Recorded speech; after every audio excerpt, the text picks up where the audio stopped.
కూటమి ప్రభుత్వం అంత ముందు కన్నా ఇప్పుడు బాగుందండి. నైస్, రోడ్లు బాగున్నాయి, చెత్త ఎత్తేసాడు పన్ను. చెత్త పన్ను ఎత్తేసారని అంటున్నారు. చెత్త పన్ను మరి వేరే దాంట్లో ఏదో కలిపారు అంటున్నారు కదా. ఏం కలపట్లేదు, ఎక్కడా కలపలేదు.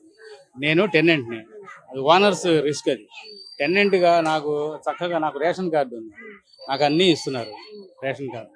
వెళ్తే కందిపప్పు కూడా అక్కడే పెట్టారు. ఇప్పుడు కూటమి ప్రభుత్వం వచ్చిన తర్వాత far better than Jagan government.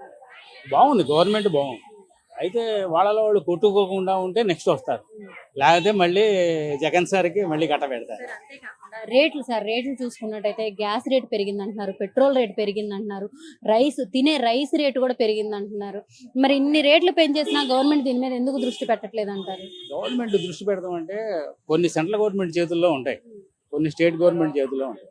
ఇప్పుడు సపోజ్ పెట్రోల్ అనుకోండి, ఏదైనా అవకాశం ఉంటే వ్యాట్ తగ్గించవచ్చు దాంట్లో. ఇప్పుడు కందిపప్పు, పప్పులు, ఉప్పులు పెరిగినాయి అనుకోండి, దాని మీద కంట్రోల్ చేయొచ్చు. At the same time central గవర్నమెంట్ని ప్రెషర్ చేయాలి.